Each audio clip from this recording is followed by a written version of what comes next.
Officials के भी बयान आ रहे हैं, तो उससे भी क्यूज ले रहा है बाजार।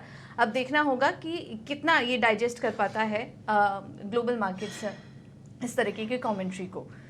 हालांकि भारतीय बाजारों में देखें तो हम देख रहे हैं कि पिछले काफ़ी समय से भारतीय बाजार अपनी ही चाल चल रहे हैं। हमारे घरेलू फैक्टर्स पर और नतीजों पर बाजार फिलहाल रिएक्ट कर रहा है। और कल जो एफआईएस और डीआईएस के भी आंकड़े आए, उसमें हमने देखा कि कैश मार्केट में एफआईएस की तरफ से बिकवाली हुई, लेकिन बहुत बड़ी बिकवाली का आंकड़ा नहीं है। 686 करोड़ की नेट बिकवाली हुई है और उसके सामने कैश मार्केट में डीआईआईएस की तरफ से भी खरीदारी हुई, बट ये आंकड़ा भी बहुत बड़ा नहीं है। अगर नेट बात करेंगे तो 962 करोड़ की यहाँ पर खरीदारी देखने को मिली है। तो डीआईएस की तरफ से खरीदारी कम हुई है, एफआईएस की तरफ से बिकवाली थोड़ी कम हुई है। इस वजह से बहुत बड़ा आंकड़ा इस वक्त नजर नहीं आ रहा है। इंडेक्स फ्यूचर में भी देखेंगे तो 747 करोड़ की बिकवाली है और इंडेक्स ऑप्शन में 6050 करोड़ की खरीदारी एफआईआईस करके गए।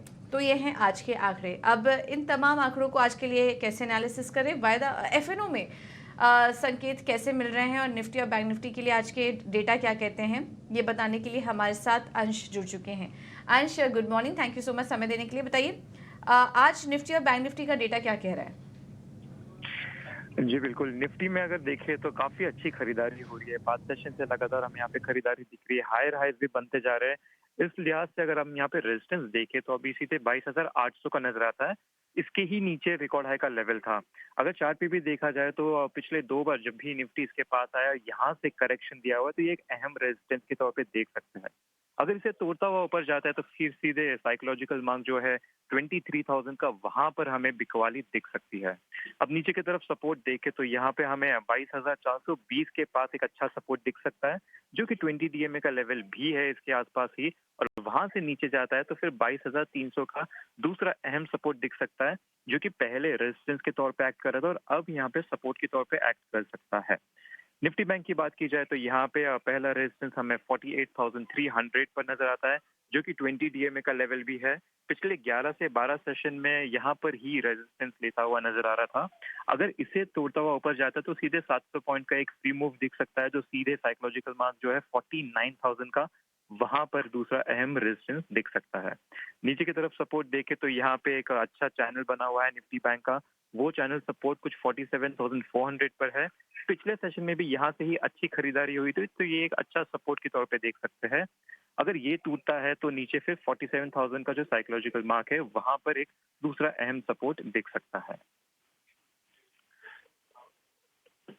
जी ओके, ठीक है। तो ये है आज के लिए आंकड़े। अंश, हम आपसे आगे भी समझेंगे कि संकेत कैसे मिल रहे हैं एफएनओ बाजार से, विस्तार से चर्चा करेंगे 8 बजे के शो में। लेकिन बहुत बहुत धन्यवाद आपका ये पूरा एनालिसिस करने के लिए। तो ये है आज के इंपॉर्टेंट सपोर्ट और रेजिस्टेंस लेवल, जिस पर कि आपको नजर रखनी है। निफ्टी और बैंक निफ्टी दोनों के लेवल्स बताए।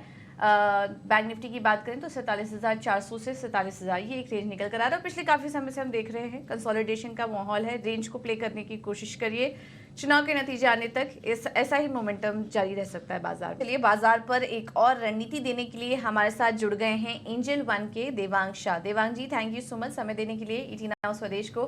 बताइए, आज आप कैसी शुरुआत देख रहे हैं निफ्टी और बैंक निफ्टी की? आज निफ्टी की वीकली एक्सपायरी भी है, उस लिहाज से किन लेवल्स पर नजर रखें?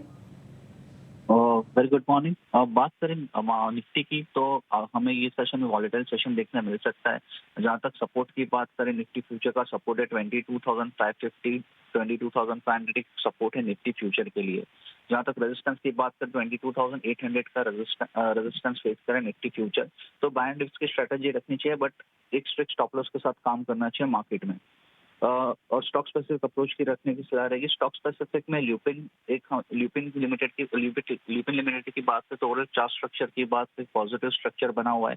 स्टॉक में हमें अच्छा ब्रेकआउट भी देखने मिला है, तो ल्यूपिन खरीदने की सलाह रहेगी। स्टॉप लॉस रखना है 1,680, टारगेट है 1,760। नेक्स्ट स्टॉक रहेगा मैरिको की बात करें तो एक अच्छा खासा high top high bottom structure में स्टॉक ट्रेड कर रहा है on a daily chart. Past few days में कंसोलिडेशन देखने मिला है, but overall chart structure positive है। हमें लगता है इसमें और आगे भी मोमेंटम देखने मिल सकता है, तो मैरिको खरीदने की सलाह रहेगी। स्टॉप लॉस रखना है 589, टारगेट है 619। ठीक है, तो मेरिको में तेजी करने की सलाह है 615 के टारगेट्स के लिए, और ल्यूपिन में भी तेजी करके चलिए 1760 के टारगेट्स देखने को मिल सकते हैं। दोनों के आज बाय कॉल हैं। बाजार चाहे तो अवॉइड करिए आज ट्रेड के लिए, क्योंकि वॉलेटाइल सेशन रह सकता है आज के दिन, इसका ध्यान रखिए। थैंक यू देवांग आपका समय देने के लिए और ये रणनीति सुझाने के लिए। ते हुए और बात करते हैं कमोडिटी मार्केट की। हमारे साथ अजय किरिया तो नहीं जुड़ पाए हैं, लेकिन उन्होंने अपने स्ट्रैटेजीज हमें भेजी है, तो वो ले लेते हैं एक बार। और सोने चांदी से पहले शुरुआत करेंगे। अब देखिए, हमने आपको सुबह ही यहाँ पर हाईलाइट किया था कि ब्याज दरों में कटौती को लेकर फिलहाल कुछ सिग्नल्स नहीं मिल पा रहे हैं, क्लैरिटी नहीं है, इस वजह से सोने में हमने वीकनेस देखी। और अजय जी ने भी सोने चांदी दोनों में ही बिकवाली करने की राय दी है, तो ट्रेंड को प्ले कीजिए। कल भी थोड़ी वीकनेस थी, आज वीकनेस गहरा सकती है, करेक्शन और बढ़ सकता है। गोल्ड 72,750 के लक्ष्य के लिए बिकवाली कीजिए, और सिल्वर में भी बिकवाली करने की सलाह है 92,200 के लिए करेक्शन आ सकता है, इसको आप प्ले कीजिए। कच्चे तेल में भी हमने आपको बताया कि यहाँ पर वीकनेस आई थी, कच्चे तेल में भी यूएस के स्टॉक में बढ़त देखने को मिली है, और पिछले 3 दिनों से कच्चा तेल टूट रहा है। अभी भी आप बिकवाली का ही ट्रेड लीजिए कच्चे तेल में। 6,420 एक अगला टारगेट निकल कर आ रहा है, लेकिन 6,520 के मिले, थोड़ी बढ़त आए तब बिकवाली करके चलिए, रिस्क रिवॉर्ड थोड़ा बेहतर नजर आएगा। स्टॉप लॉस होगा 6600 का। और मेटल्स की बात करें तो आज यहाँ पर भी थोड़ी प्रॉफिट बुकिंग आ सकती है। कॉपर और जिंक दोनों में बिकवाली करने की सलाह। कॉपर 885 के लक्ष्य के लिए, और जिंक में भी बिकवाली कीजिए 266 के लक्ष्य के लिए। तो आज हम कमोडिटी मार्केट में देख रहे हैं कि चौतरफा बिकवाली के ही ट्रेड्स यहाँ पर एक्सपर्ट सुझा रहे हैं, इस पर नजर रखिए। स्टॉक स्पेसिफिक एक्शन आज काफी अच्छा दिख सकता है नतीजों के दम पर, क्योंकि अमूमन आज जो कंपनियों ने अपने नतीजे घोषित किए हैं उन सभी में कोई खबर का या कोई रिजल्ट का अच्छा रिएक्शन हम देखते हैं। तो आइए, सभी कंपनियां नतीजों के हिसाब से अपना रिएक्शन दे सकती हैं, इस पर आप जरूर नजर रखिए। आशीषा, इसके अलावा खबरों वाले शेयर्स भी बताइए। सबसे पहले अपोलो टायर्स की बात करते हैं तो कल ब्लॉक डील हुई थी, जहां वॉर्बर स्पिंकस ने अपना 3.5% स्टेक बेचा है अपोलो टायर्स में, और अब कुछ म्यूचुअल फंड्स के नाम आए हैं जिन्होंने स्टेक खरीदा है। तो Edelweiss mutual fund, Mirae Asset, ICICI prudential कुछ बायर्स थे जो ब्लॉक डील हुई थी कल के ट्रेडिंग सेशन में। ऑल कार्गो गति की बात करते हैं, लॉजिस्टिक्स स्पेस से अप्रैल का ऑपरेशनल डेटा आया है। वॉल्यूम्स की बात करें तो 6% की तेज़ी दिखी है ईयर ऑन ईयर बेसिस पर।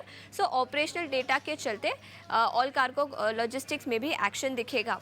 इंडिया बुल्स रियल एस्टेट की बात करें तो कंपनी ने एक एक्विजिशन किया है, करीब 1150 करोड़ के एंटरप्राइज वैल्यू पे ये एक्विजिशन किया गया है। मुंबई में रेजिडेंशियल प्रोजेक्ट का लैंड खरीदा है, तो इस एक्विजिशन के चलते इंडिया बुल्स रियल एस्टेट पर भी अपनी नज़र रखे।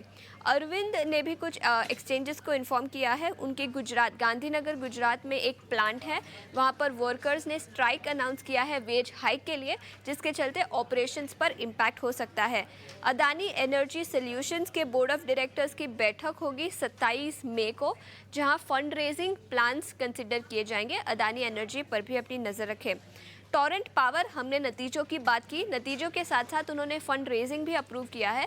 इक्विटी या कन्वर्टेबल बॉन्ड्स के द्वारा 5,000 करोड़ कंपनी जुटाना चाहती है। इसके अलावा नॉन कन्वर्टेबल डिबेंचर्स के द्वारा एडिशनल 3,000 करोड़ कंपनी जुटाएगी। तो नतीजों और फंड रेजिंग प्लान्स के दम पर टोरेंट पावर पर अपनी नज़र रखें। केपीआई ग्रीन एनर्जी के बोर्ड ऑफ डायरेक्टर्स की आज बैठक होगी, जहां स्टॉक स्प्लिट कंसिडर किया जाएगा। इसके अलावा फार्मा सेक्टर पर नज़र डालते हैं तो सिप्ला और लुपिन पर फोकस रहेगा। इसकी वजह यह है कि एक और फार्मा कंपनी है अल्फा मास्टर, उनको एफडीए अप्रूवल मिला है इन्हेलेशन ड्रग के लिए, और सिप्ला और डॉक्टर रेड्डीज के लिए एक बड़ा रेवेन्यू जनरेटर है। तो किसी और कॉम्पिटिटर को अप्रूवल मिला है, जिसके चलते नेगेटिव न्यूज़ फ्लो सिप्ला और डॉक्टर रेड्डीज में भी एक्शन दिखाई देगा। और लास्ट में प्राइमरी मार्केट की बात करते हैं तो गो डिजिट का आईपीओ आज बोर्सेस पर लिस्ट होगा। 1150 करोड़ कंपनी जुटाना चाहती है फ्रेश इश्यू के द्वारा, और स्ट्रीट का मानना है कि 10% प्रीमियम पे ये लिस्टिंग हो सकता है। तो गो डिजिट का जो इंश्योरेंस स्पेस से आईपीओ है उस पर भी नज़र रखें, 10 बजे ये लिस्ट होगा। तो ये हैं ढेर सारी खबरें आज के लिए, इन पर आप नजर रखिए।